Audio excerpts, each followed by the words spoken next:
A Procuradoria-Geral da República denunciou ao Supremo Tribunal Federal o senador afastado do PSDB, Aécio Neves. Aécio é acusado de obstrução da justiça e corrupção passiva.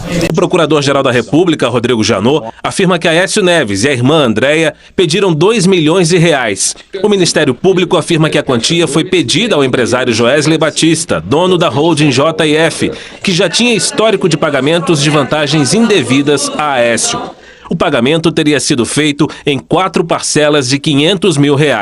Aécio Neves também foi denunciado por obstrução à justiça. De acordo com Rodrigo Janot, o senador quis impedir e embaraçar as investigações da Lava Jato ao tentar interferir na distribuição dos inquéritos da investigação feita pela Polícia Federal. Gravações feitas com autorização da Justiça revelaram críticas de Aécio à escolha do então ministro da Justiça, Osmar Serralho. Frederico Pacheco, primo de Aécio, é acusado de receber e transportar o dinheiro da sede da JBS em São Paulo para Belo Horizonte.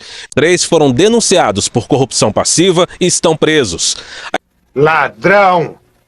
A Justiça Paulista determinou o bloqueio de quase R$30 milhões em bens do governador de São Paulo, João Dória, acusado de improbidade administrativa. Direto da capital paulista, ao vivo, a repórter Priscila Kersh tem os detalhes. Boa noite, Priscila.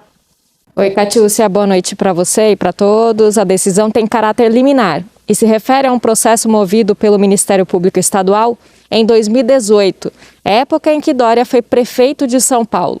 É acusado de improbidade administrativa numa ação sobre o gasto de R$29 milhões em propaganda de um programa de recapeamento. O MP diz que a propaganda ajudou na promoção pessoal do prefeito. Em nota, a defesa de João Dória afirma que a ação estava sem movimento desde julho do ano passado e foi retomada às vésperas das eleições municipais.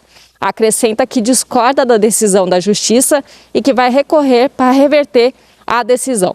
Ladrão! O ex-presidente Michel Temer está preso na sede da Polícia Federal em São Paulo. Temer é réu em uma ação sobre desvios na construção da usina de Angra 3. O habeas corpus que mantinha o ex-presidente em liberdade foi cassado ontem pelo Tribunal Regional Federal no Rio de Janeiro. Por volta do meio-dia, um despacho da juíza Caroline Figueiredo, da 7ª Vara Federal do Rio de Janeiro, deu a Temer a possibilidade de se entregar de forma voluntária até às 5 horas da tarde. Depois desse horário, o mandado de prisão deveria ser cumprido imediatamente pela Polícia Federal, sem o uso de algemas. Temer é acusado pela Força-Tarefa da Operação Lava Jato, no Rio de Janeiro, de chefiar uma organização criminosa que atua há 40 anos no estado. A prisão dele tem base na investigação sobre desvios na construção da usina nuclear Angra 3, no sul fluminense. O valor pode chegar a R$1 bilhão e 800 milhões. Ladrão! A jornalista Miriam Dutra prestou depoimento hoje à Polícia Federal aqui em São Paulo. Miriam Dutra chegou acompanhada do advogado e não quis falar com os jornalistas. Miriam falou como testemunha no inquérito que investiga o ex-presidente Fernando Henrique Cardoso. A suspeita é de crime de evasão de divisas. Fernando Henrique, que na época era presidente da República, segundo Miriam, teria contado com a ajuda de uma empresa concessionária do governo para disfarçar remessas de dinheiro enviadas a jornalista no exterior. Miriam diz que vai apresentar à Polícia Federal documentos e recibos que comprovariam a fraude. A empresa é a Brasif, que na época explorava as lojas Duty Free nos aeroportos brasileiros. Para receber o pagamento de $3 mil por mês, no período de 2002 a 2006, Miriam diz que teve de assinar um contrato fictício. O documento, publicado em fevereiro pelo jornal Folha de São Paulo, foi firmado com a Eurotrade, empresa da Brasif com sede nas Ilhas Caimã. No contrato consta que Miriam faria o acompanhamento e análise do mercado de vendas a varejo a viajantes, mas ela disse ao jornal que nunca pisou em uma loja do grupo para trabalhar. Disse ainda que Fernando Henrique revelou a ela que o dinheiro enviado pela Brasif era, na verdade, dele e não da empresa. O ex-presidente, de acordo com Miriam, contou que depositou $100 mil na conta da Brasif no exterior, para a empresa fazer o contrato e ir pagando por mês. Miriam e Fernando Henrique mantiveram uma relação extraconjugal durante 6 anos. O ex-presidente admitiu manter contas legais no exterior. Ladrão! A Polícia Federal apreendeu R$300 mil em dinheiro na casa do ministro da Ciência e Tecnologia, Gilberto Kassab. Ele é acusado por executivos da JBS de receber R$58 milhões em propina. Os policiais federais chegaram ao prédio do ministro Gilberto Kassab no bairro Jardim Europa, zona oeste de São Paulo, no início da manhã. Além do dinheiro, eles apreenderam documentos e um computador. Os mandados foram expedidos pelo Supremo Tribunal Federal a pedido da Procuradoria-Geral da República. O objetivo é buscar provas de práticas criminosas citadas por executivos da JBS durante um acordo de delação premiada. Os envolvidos citados no inquérito são investigados pelos crimes de corrupção passiva e falsidade ideológica eleitoral. Ladrão! A Polícia Federal indiciou em São Paulo o ex-governador Geraldo Alckmin por corrupção, lavagem de dinheiro e Caixa 2. A Giovana Rizardo tem os detalhes ao vivo. Giovana, boa noite. Boa noite, Sérgio. Boa noite a todos. As investigações fazem parte da Operação Lava Jato, que tem como base as delações do grupo Odebrecht.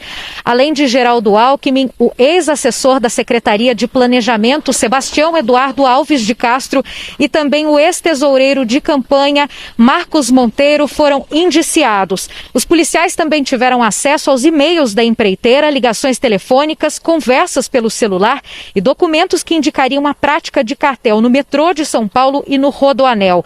Em nota, a Odebrecht diz que reconhece os erros do passado e hoje tem controles mais rigorosos. O PSDB, partido de Alckmin, informou que tem confiança no ex-governador. Ladrão! O senador José Serra, do PSDB de São Paulo, e a filha dele, Verônica Serra, foram denunciados hoje pelo Ministério Público Federal por lavagem de dinheiro. O crime teria ocorrido entre 2006 e 2007, quando Serra era governador de São Paulo. Segundo a denúncia, Serra teria recebido pagamentos indevidos da construtora Odebrecht, responsável, na época, pela construção do trecho sul do Rodoanel, principal obra viária do estado. De acordo com o MP, o dinheiro teria sido depositado em contas bancárias no exterior. Ladrão! A mamata acabou? Essa era uma das principais promessas eleitorais de Bolsonaro em 2018 e também agora em 2022. Inclusive, o presidente afirma, sem medo de ser feliz, que a corrupção de fato acabou. Mas isso não soa meio estranho? Afinal de contas, temos visto pipocar cada vez mais denúncias de corrupção no governo Bolsonaro, inclusive de pessoas ligadas diretamente a ele. Só que o Bolsonaro, ele gosta de acusar livremente. Quando as acusações, por mais bem fundamentadas que sejam, recaem sobre si, sobre seus filhos ou aliados, o que ele costuma fazer é interferir. Interferir para que não haja investigação. Para isso, ele troca um delegado da PF aqui, troca o chefe da PF ali, ameaça e persegue acolá. E os sigilos de 100 anos sobre qualquer investigação que possa afetar sua imagem? O que o Bolsonaro também faz é abrir o caixa do governo e tentar abafar CPIs, liberando emendas secretas para parlamentares. O presidente demitiu ao menos 20 delegados em cargos de chefia na Polícia Federal. Ele também escolheu a dedo o Procurador-Geral da República. Dos 90 pedidos de investigação apresentados contra ele ao Supremo Tribunal Federal, Augusto Aras só se posicionou favorável à abertura de inquérito em um deles. Denúncias graves de corrupção durante o governo Bolsonaro não faltaram. Algumas, como os casos de rachadinha na família, vêm de antes da presidência. Ladrão! O Ministério Público Federal no Rio Grande do Norte denunciou à Justiça os ex-presidentes da Câmara dos Deputados Eduardo Cunha e Henrique Eduardo Alves. Os procuradores acusam os dois ex-deputados de corrupção passiva e lavagem de dinheiro. Juntos, eles teriam recebido 11 milhões e meio de reais em propinas para favorecer empreiteiras em obras como a Arena das Dunas, que sediou os Jogos da Copa em Natal. Os dois políticos estão presos. A defesa dos PMDBistas não comentou a nova acusação.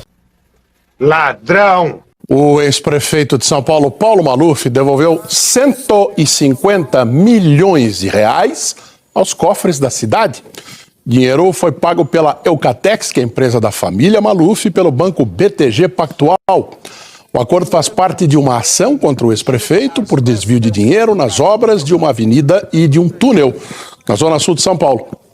Maluf foi condenado a mais de 9 anos de prisão Ele tem 91 anos e cumpre a pena em casa.